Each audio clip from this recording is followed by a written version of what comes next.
Good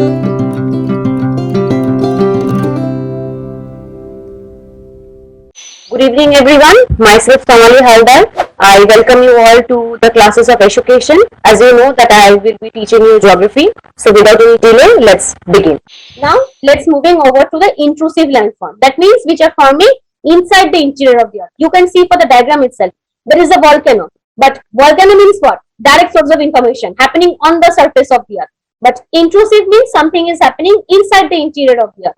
So within the volcanic area, that means inside the interior of the earth, whatever landforms I am getting are a part of intrusive landform.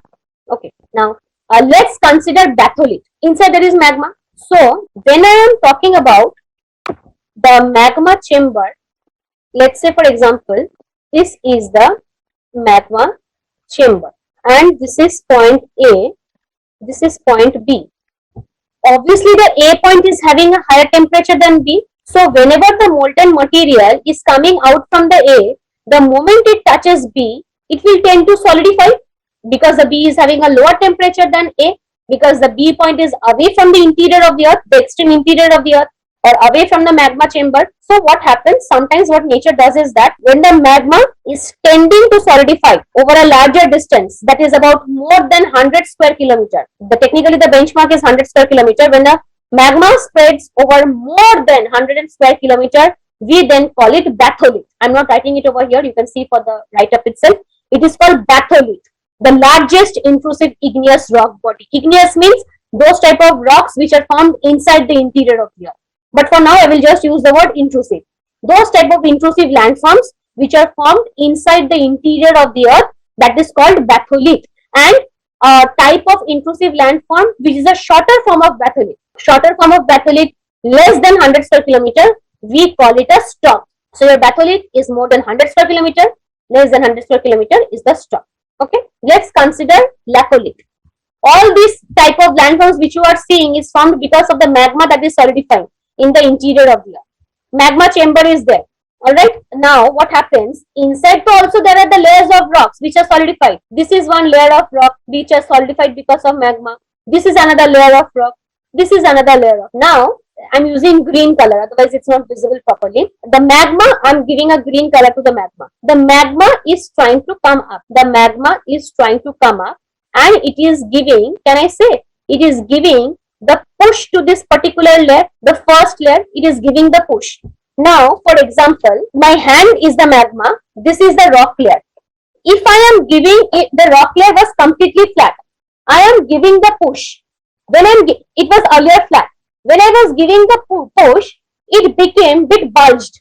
It became bit bulged or it like floated above. It floated above or it moved upward. It moved upward. There was a sudden upwelling of the rock layer. You can see earlier the book was like this. The layer was like this. But when I gave the push, my hand is the magma.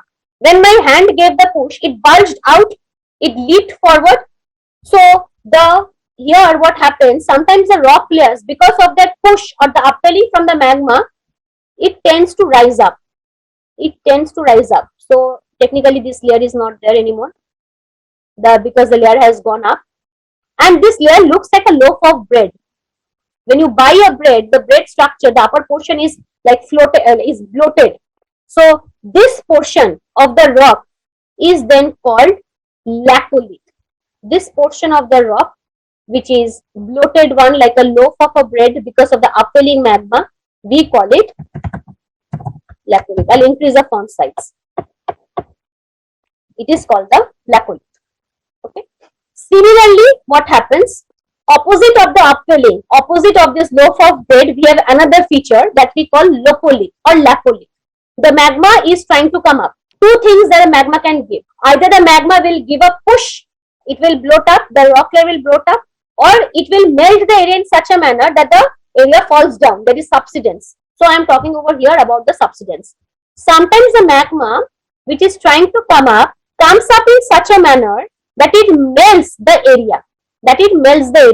So because of the melting of the area, what happens? The area kind of subsides down. It doesn't bloat up. Bloat means gets pumped up. It is not getting bloated in this particular case. In laccolith, it was bloated. like a loaf of bread, because the area got upfilled. But over here, another scenario is happening. The rock layer is subsiding. It is collapsing. Because of the collapsing nature of the rock, what is happening? A soccer-shaped depression. SAUCER. Soccer is like this. A soccer-shaped depression is forming, and that depression is what we call lopolith or lapolith. This is what we call lapolith. All right. These two things are the most trickiest one. Lapolith is the one when the rock layers upwells. Lopolith is the one when the rock layers subsides. That's it. Now, what happens is that sometimes the nature, like obviously the rock layers, they never solidify in a line-like structure. Then they never solidify in a uniform linear shape. They can also get formed in a zigzag manner or in a wave-like form. So obviously the magma which is coming up and it is trying to fill up that rock, the magma will obviously follow the orientation of the rock. It will tend to follow in such a manner that the rock is also present in that layer. For example, if the rock layer is like this, magma will also solidify over, it will try to solidify on the rock layer like this if the rock layer is alive. If the rock layer is like this, then the magma will tend to solidify inside the rock layer. So in whichever orientation the rock layer is, within that orientation only the magma will tend to solidify, because the rock layer is providing the base. So when the magma is tending to solidify in a wave-like manner, in a crescent-shaped manner or in a moon-shaped manner, we call it saccolith. Now what happens? Two things can happen. Let's say the magma is coming up. If the magma comes up, breaks through the rock structures and just solidifies, and it just solidifies in a vertical manner. In a vertical manner, we then call it a dike. So dike is a intrusive landform which is formed in a vertical orientation when the magma tries to solidify within the rock layers. The opposite of dike is the sheet-like structure. The magma, let's say for example, the magma is trying to come up, and for some reason it has got the crack, that opening, and after the crack, getting the crack, it is just flowing horizontally or parallelly to the orientation of the existing rock layer.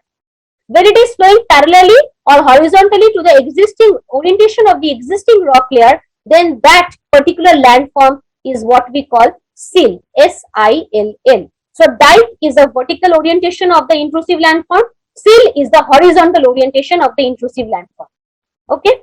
Now, if a sill is having a thickness of less than 1 meter, we call it sheet. You can see for yourself. Both sheet and sill, they are horizontal structures. But look at the thickness of the sheet. It is lesser than that of the sill. But how do I know something is less? How do I know something is more? I need to assign number to it. When it is less than 1 meter thick, we call it a sheet. When it is more than 1 meter of thickness, we call it a sill.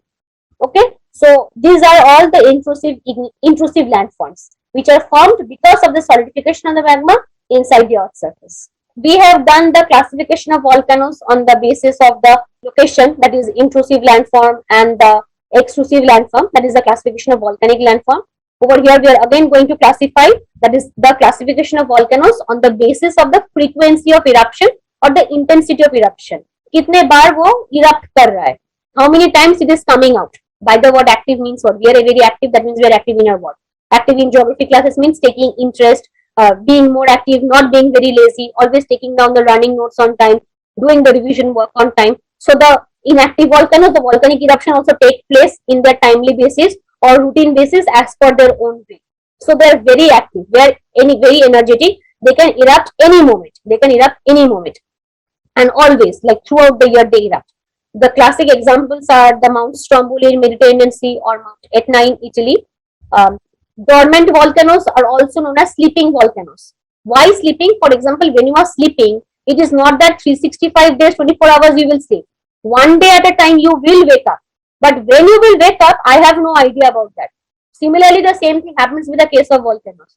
Sleeping or the dormant volcanoes, they are inactive. But when they will become active, we have no idea. But there is a guarantee, 100% guarantee that they will become active. But there is no surety. In active volcano, I can say with 100% surety, अरे बाबा next दिन ही Stromboli फटने वाला है. But that is not the same thing with the case of dormant volcano. Dormant volcano can erupt any moment at any point of time because they are technically sleeping. And the classic examples are Mount Vesuvius, Mount Krakatoa. And the lastly being extinct volcano. Extinct means gone, totally gone. There is no possibility of their future eruption or their eruption in due course of time. Classic examples being Kenya and Kilimanjaro. But also this is like I said that in extinct volcano there is no possibility, but this theory is also negated back in 2004 when the earthquake took place in Andaman Island. That is when the extinct volcano of Barren Island suddenly became active, and now it is considered as an active volcano. Why? We will do that under plate tectonics. I will do that in details, but for now remember this, that the Barren Island, which was earlier considered to be an extinct volcano, is now an active volcano. And lastly, I have given a picture of this one indicating the distribution of volcanoes. Kindly look at the reference. With the pink one, there is active volcano, and the black dot showing the dormant volcano. Active volcano means energetic throughout the year, and they are erupting all the time. Please look at the Pacific Ocean. By Pacific Ocean, it means this portion, this area, this entire area. Look at the dots that are being used to represent the Pacific Ocean. They are given that pink colored dots. They are being given that pink colored dots, indicating that throughout the Pacific Ocean there is more amount of active volcanoes. Now here it is why. We will do that in details. It is something related with plate tectonics, but I will give you certain hint of it because we have picked up this topic. Why is it that 80% of the volcanoes are found in Pacific Ocean? Our Earth is constantly in motion. Crust, mantle, core. Crust, Sial and Sima. This is Sial. No, this is Sima. Sorry, Sima. This is Sial, and this is your mantle. Upper mantle is giving the heat. Wherever the heat is being given, Sima is going that side. Okay, like the chocolate, wherever the heat is being provided, the chocolate melts and slides in that manner. Similar thing happens over in this case. Wherever the heat is, like if the heat is towards the screen, the ocean carrying the continent will flow towards that side. Now, ऐसा भी तो हो सकता है कि if there is another continent from that side, and if this ocean goes, it can strike, धक्का लग सकता है, and because of the collision or धक्का, earthquakes can take place, volcanic eruption can take place. So this movement of the continents and the oceans are a part of plate tectonics. They are a part of plate tectonics. When I am talking about continents and oceans, they are nothing but what we call the plates. Continental plate, oceanic plate. Oceanic plate carrying the continent. It's going. Suddenly there is a continental plate. Goes, dhakka lag gaya. There is a collision. Earthquake can take place, volcanic eruption can take place. Okay, so from this discussion, whatever I told right now, can I say that all the active volcanoes which are present in huge amount in the Pacific Ocean is because there is too much amount of collision of the plates? There is too much amount of collision of the plates. Let's see it in zoom manner. So if I am talking about the Pacific Ocean, can I say there is the North American continental plate? Again, here is the South American continental plate. Here is the Here is the island of Japan, again continent. But this entire part is the oceanic plate. So can I say that the oceanic plate of the Pacific Ocean is constantly colliding, converging? Dhakka lag raha hai. There is colliding or converging with the continental plates of North America, South America, and over there Japan. Japan is a very small island, so I'm not considering over there, but still it is colliding. That is why Japan is famous for volcanic eruptions. So constantly the volcanic eruption is colliding with the continental plates, right? So this entire zone of this Pacific Ocean is called the Pacific Ring of Fire. Ring of fire. Ring means जो हम ring पहनते हैं, circular type का होता है. So this is also kind of circular type only if we see it very like closely. This is also circular type. Mostly this is very circular type. And why fire? Because constantly volcanic eruption is taking place. आग तो लग ही सकता है. So that is why it's called the Pacific Ring of Fire, because all around the Pacific zone we can see too much amount of earthquakes and volcanic eruption, and more than more than 80% of the active volcanoes are located in this Pacific Ocean, thereby giving it a name Pacific Ring of Fire. Alright, so this is the end of the discussion. I hope you people have liked it, and I hope this session was quite fruitful in comparison to the last one. I would love to get feedbacks from you. If there is any mistake, kindly let me know so that I can improve and reach out to you people. I will be glad if I suffice your demands in this particular session. So I'm ending today's session. I hope we meet again next time with interesting topics. That's it. Thank you very much. Have a nice day. Take care.